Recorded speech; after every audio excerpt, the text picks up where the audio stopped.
Hello friends, this is Cara-Renee with B.Reborn Art and Healing. Today I'm creating on this 12 by 12 canvas.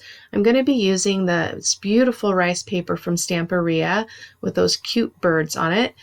Here are some of the supplies that I'm going to be using. I don't end up using all of the paint, but the other products I do use. I'm going to be using one of my favorite French stamps because there is French script on the rice paper as well. So that seemed really fitting, and just an old key that I had. Loved that stencil. I've never used it, had it for quite a while. And then that's the scrap of paper that I'll be using on the right hand side. And again, this is a 12 by 12 canvas.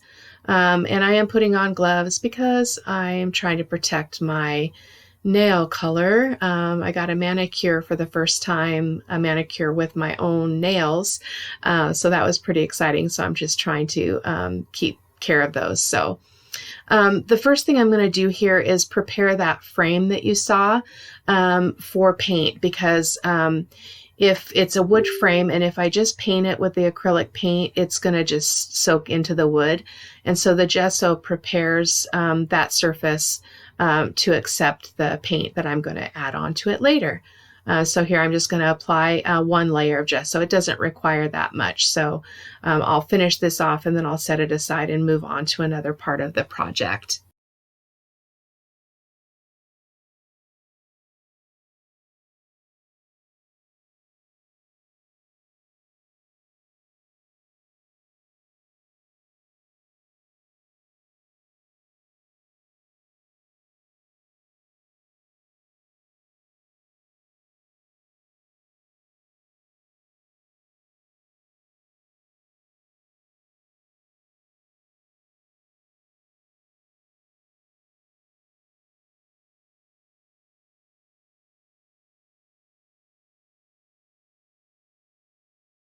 And there I'm just going to set it aside, and we're going to move on to the next step.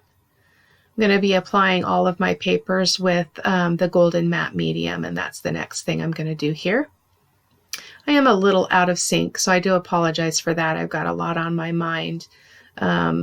It's my father-in-law's memorial service tomorrow, so it's been kind of funky and weird around here. So don't have a lot of words, so I'm just going to create and tell you what I'm doing as I go along, and hopefully you'll enjoy the process as much as I did. So here again, this is the golden matte medium, and I'm going to be applying the rice paper to the left-hand side, and I've cut it to fit the 12 by 12 dimensions of this canvas, as well as I trimmed down that other piece of scrapbook paper that's going to go on the right. Rice paper comes in a variety of different kind of, not qualities, but thicknesses and things like that. And so this is actually one that's quite durable. And so you can see that I needed to pick it up and shift it a little bit, and it allowed me to do that. Not all rice paper will allow you to do that, as well as tissue paper and napkins. They're very fragile. But again, this Stamperia rice paper is really strong. So it's allowing me to fuss with it a little bit more than I might be able to with another one. So, and I do put the rice paper on with matte medium on the surface of the canvas. And then when I put the rice paper down, I give it a coat on the top as well, primarily working from the center out.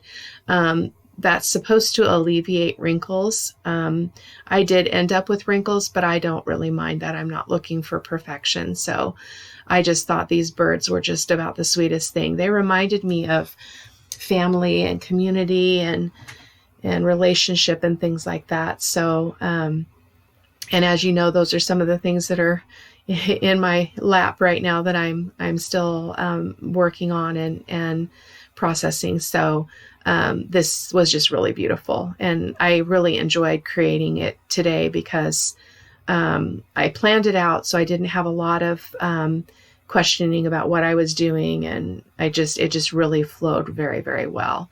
And I apologize that this is off screen. It looks like my camera is shifted off to the right hand side here. And so you can't see that I'm actually using a sponge and some of that brown ink to ink the edges of that paper, because it kind of gives it kind of a burnt look, kind of like when you're a kid. I don't know if you ever did this, when you like set a piece of paper on fire and just watch it, the fire eat up the paper. That's what it kind of reminds me of. Anyway, and so I'm going to go ahead and adhere that to the right hand side. And then I'm going to apply a generous layer of the matte medium on top as well. I want that surface really well covered. Initially, I thought, because you'll see that I'm going to do some stenciling with modeling paste, and I'm going to do a glaze, and the glaze just looked a little bit weird. And so I thought, maybe I didn't give it a coat of matte medium. So you'll see here in a little while that I do give it another layer of matte medium in between the glazes that I do. So, and I'll explain that when I get to there. And there you can just see that dark edge. I just think it adds a lot of character to the piece. So, and also keep in mind that I do dry in between all of these steps. So you want to make sure that surface is not tacky, especially when you're going to use a stencil, because you don't want the stencil to stick to the rice paper and pull off some of that image. So I did make sure that was nice and dry. And again, this is a 12 by 12 stencil, and I've had it for a long time, but I guess I never really had a project that fit it. But when I was going through my stash, I was looking at some items and thinking about what I wanted to create. I found this old key, and then I saw this stencil and I thought, it's perfect. So, and with the message of the piece, be present, breathe in and let go, it just made me think about things being unlocked and set free and things like that. So, and there was me just lifting that stencil off. I wanted to have you see what that actually looks like. And then I did have to take my glove off to get all those little bits of modeling paste off that edge. I didn't want it to cross over onto the rice paper. And then I will dry this also with my heat tool. I'm going to move on to another part of the project, but I will also zap that again before I continue to work on it. And then here I'm giving, this is my sentiment, and I was going to give it a coat of matte medium, but I had just printed it off of my printer, and it's an inkjet printer. And so as you can see there, the ink ran, and that was just not going to work. So I went back to my computer, printed out another one, and then I gave it a good heat set with my heat tool to make sure that it was nice and dry. And so there I have to cut that to fit the frame again. And so that's what you see me doing, trying to get straight. And I was having to stand up and get in the way of the camera and all of that. But, you gotta do what you gotta do. So, so I'm just tracing a line around that so I have a good cut line. And then I do go in a little bit onto the inner part of that line, because I don't want it to be exactly the size of the frame. I don't want it to show it all on the outside. So, but that'll make more sense as we move through the project here. So I'm just cutting that again down to size to fit that frame. And that wood frame is actually just a Tim Holtz frame that they sell in a 3-pack, and I've had them for a while and just not had a use for it. So it was perfect for this project.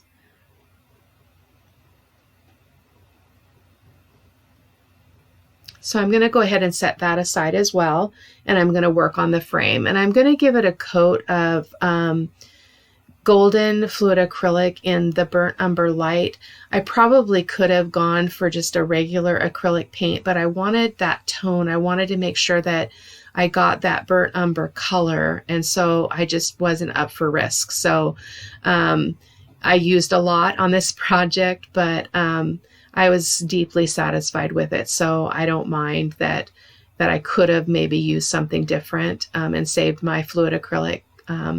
But it is what it is, and I'm good with it. So, and then here I'm going to go ahead and give the sentiment a glaze.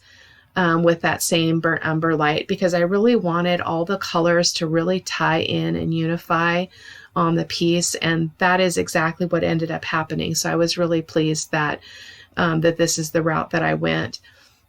I did realize as I'm putting on this glaze that I didn't go up with the matte medium to the very top of that piece of paper. And so you'll see in a minute that when I wipe it back, there's actually a line there because the acrylic paint handles differently on a prepared surface versus a non-prepared surface. So you'll see that in just a second. And I like to just kind of pounce and kind of give a mottled look. And there you can see that line. I didn't really like that, but I decided I would go ahead and dry this and then give it another coat of a glaze. And that fixed it for me, and I was happy with it.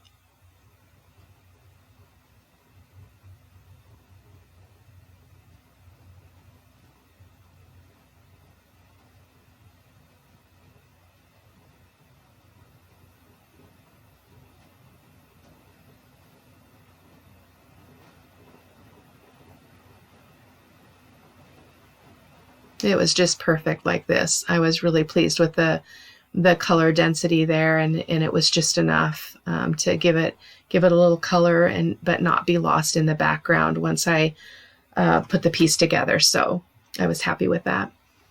And then I am just touching that to make sure that that modeling paste is dry. I did zap it again because I couldn't really feel it through the glove, and I wanted to be safe, so I went ahead and hit it with my heat tool, and I was ready for a glaze. So again, that's the burnt umber light with the golden glazing medium.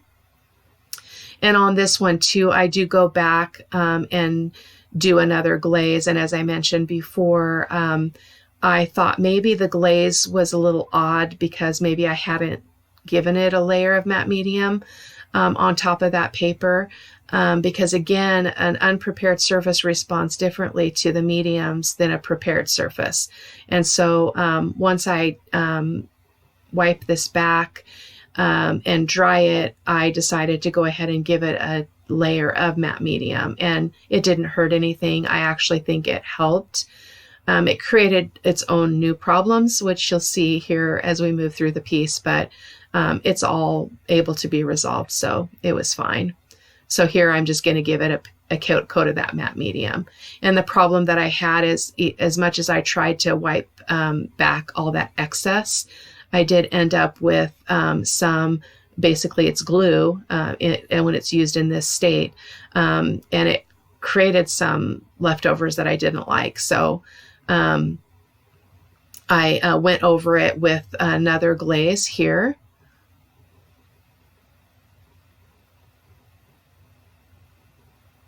And I liked it much better once the second glaze was complete. It just was enough to settle into some more of those grooves and the places that the modeling paste left for it to settle into. And it was absolutely gorgeous. I was really, really pleased with it.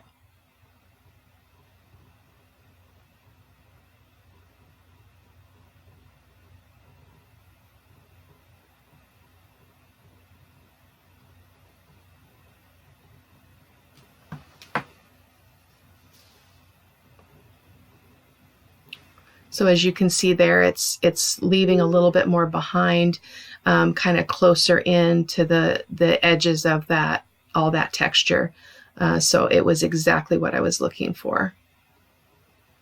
And I really wanted to retain the green tone of that paper, and I was able to do that. Not always successful there. And there you can see, I don't know if you saw that, there was a little goopy glue. I'm going to come back and resolve that here in a little bit. So I'm coming back to my frame, and I'm going to go ahead and adhere that sentiment card to the back of the frame using Liquid-X Heavy Gel. And there I'm just wiping it off because there was still some wet paint. The frame was actually still a little tacky, and you'll see that my gloves end up kind of removing some of the paint as I'm working on this, but it's easily fixed, and I just gave it another little coat of paint and it was just fine. So there's the heavy gel that I was talking about. I'm just applying a thin layer around the edges of that frame. And then I also put it on the back of the sentiment paper. I kind of regret doing that because in the finished project, excuse me, it kind of wrinkled because it's paper and you get paper wet and it wrinkles. But it looks fine and you can hardly tell. You have to look really close to be able to see it. So I'm okay with that. But in retrospect, I probably wouldn't have given it a whole covering on the paper. And actually, I apologize, that's not even the step that I'm talking about here.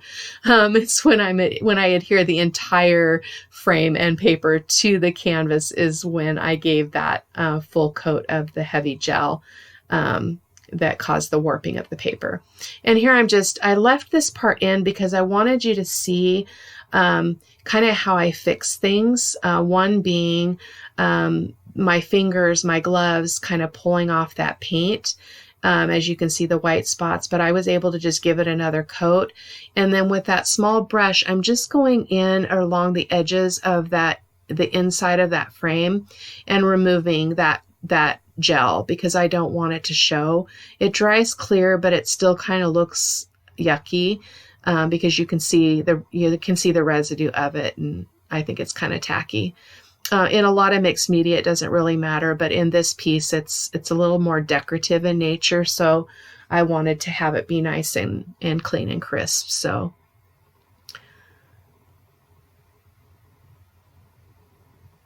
and here I'm going to go ahead and just give another little coat to the frame, fix up all those little bits that my gloves took off.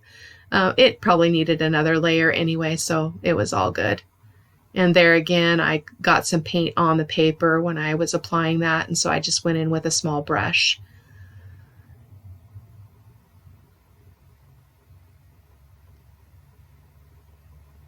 And here I'm getting rid of the gloves.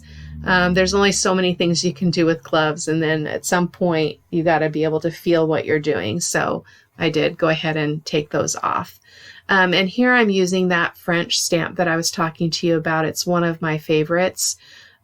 Pretty much anything Paris or France is very close to my heart. And I love this technique of coming in with the black archival ink right over that texture. It just creates a lot of interest on the piece that I really like. And when you look at the close-ups, you'll see what I'm talking about. You can't really tell what it says, but you can tell that it's script, and I think it's classy. I really like it.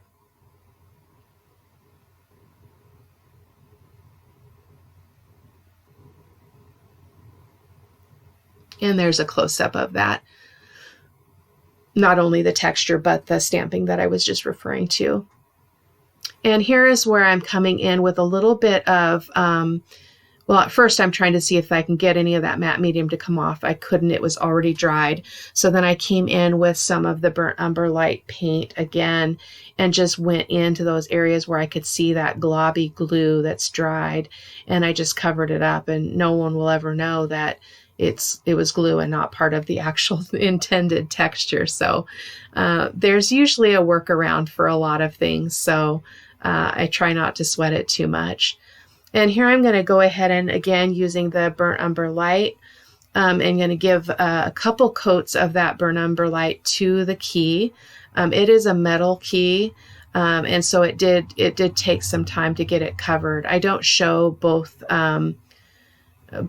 layers of the paint. You're just going to see it fast forward here in a moment, but I did give it 2 layers to make sure it was nice and dark. And then I heat it with a heat tool, or zapped it with a heat tool along with the frame, and made sure everything was nice and dry before I started to adhere those to the canvas. And again, I'll be using the Liquitex Heavy Gel. The Heavy Gel is great for anything that is more dimensional and heavier and thicker. with the key, you're going to see that I do end up using my E6000 to put the key on because it was just too heavy and I didn't want to take any risks of it falling off. So, and here, I needed to go ahead and paint the edges before I went any further. So I don't show the whole process here, but I do go around all 4 sides. And I let it slop up on the edge a little bit too, and then I just wipe it back, kind of like I would a glaze. So it was no big deal that it got up on the rice paper. I just wiped it off. So again, I did give it 1 coat. I'm going to come back later and give it another coat. I believe it gets 3 coats in total. Very light, because after you get the initial coat down, it doesn't take much paint to give it a little bit more coverage. And so here I'm going to go ahead and apply that frame with the Liquitex Heavy Gel. And this is the part where I was talking about how I painted the entire back of that piece of paper with the Heavy Gel, and it did cause the paper to warp a little bit. But you know, live and learn. I probably won't do that again, but it wasn't a deal breaker at all. The project was still beautiful and I was still happy with it. So I just think I was really concerned about having it adhere really well and really strong that I kind of went a little overboard.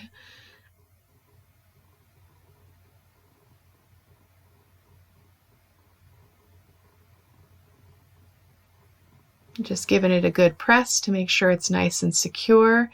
And then I'm going to come in with a small brush around the edges of the outside edges of that frame and make sure I don't have any of that globby paint there either. So,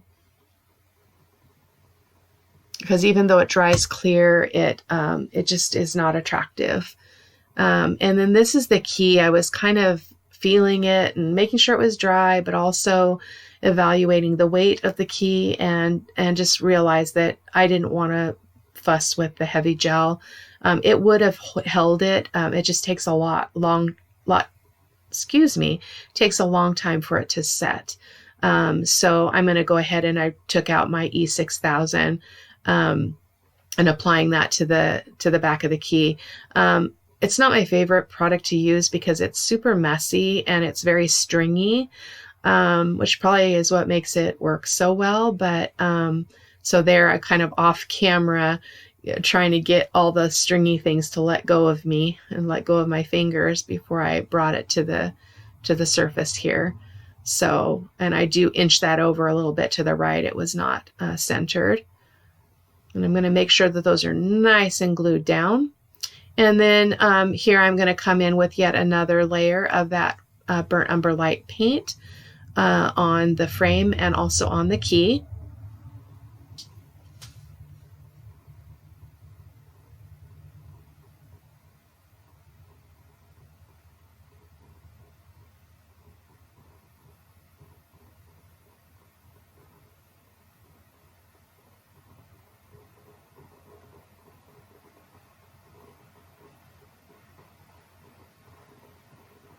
And then here's the second layer of trim paint, as I would call it. I'm just kind of going around my edges, giving it a little bit more coverage there. I'm going to use my Soho Soft Pastel in the black to edge the whole piece, and that does cover up some of that burnt umber light paint anyway. And here I'm coming in with the Art Alchemy from Prima Marketing. This is the color Green Brocade. Again, I've talked about it in other videos. It's a phenomenal product, responds differently depending on what surface you're putting it on, as well as what the base color is of the surface you're putting it on. And so in this case, it kind of gave an iridescent, really light pale green color. So I put that all around the frame. And then I am coming in with a small brush to kind of smooth things out. There were some glops of it in a couple places. And then I can apply it a little bit more intricately to the inside of the frame there too with the brush.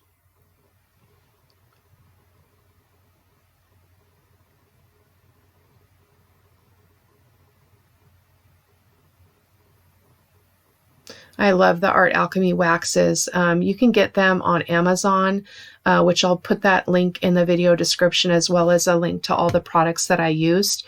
But you can also get it from scrapbook.com, and often scrapbook.com is cheaper. You just have to wait a little bit longer than you would for Amazon, especially if you have Amazon Prime. So, and there's just a close-up of that texture and that beautiful key and the text on the texture. It's absolutely gorgeous. Really, really love how this turned out.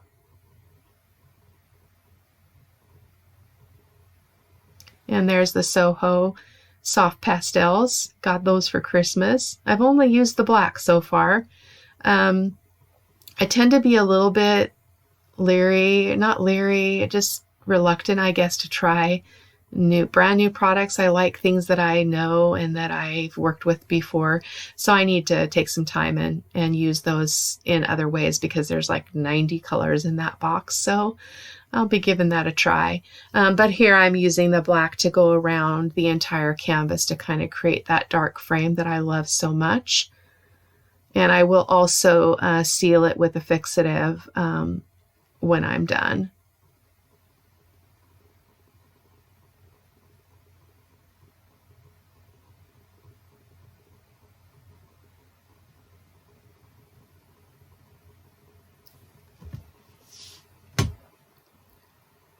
And there's another close-up. You just can't get enough.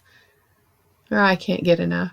It was so much fun to make this. It only took me about an hour and 15 minutes, which is record time for a mixed media project for me.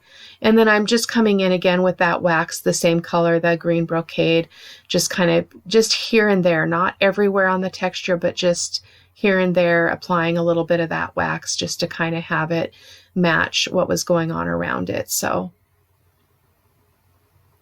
really, really love the waxes, and they smell really yummy. They make the studio smell really, really sweet.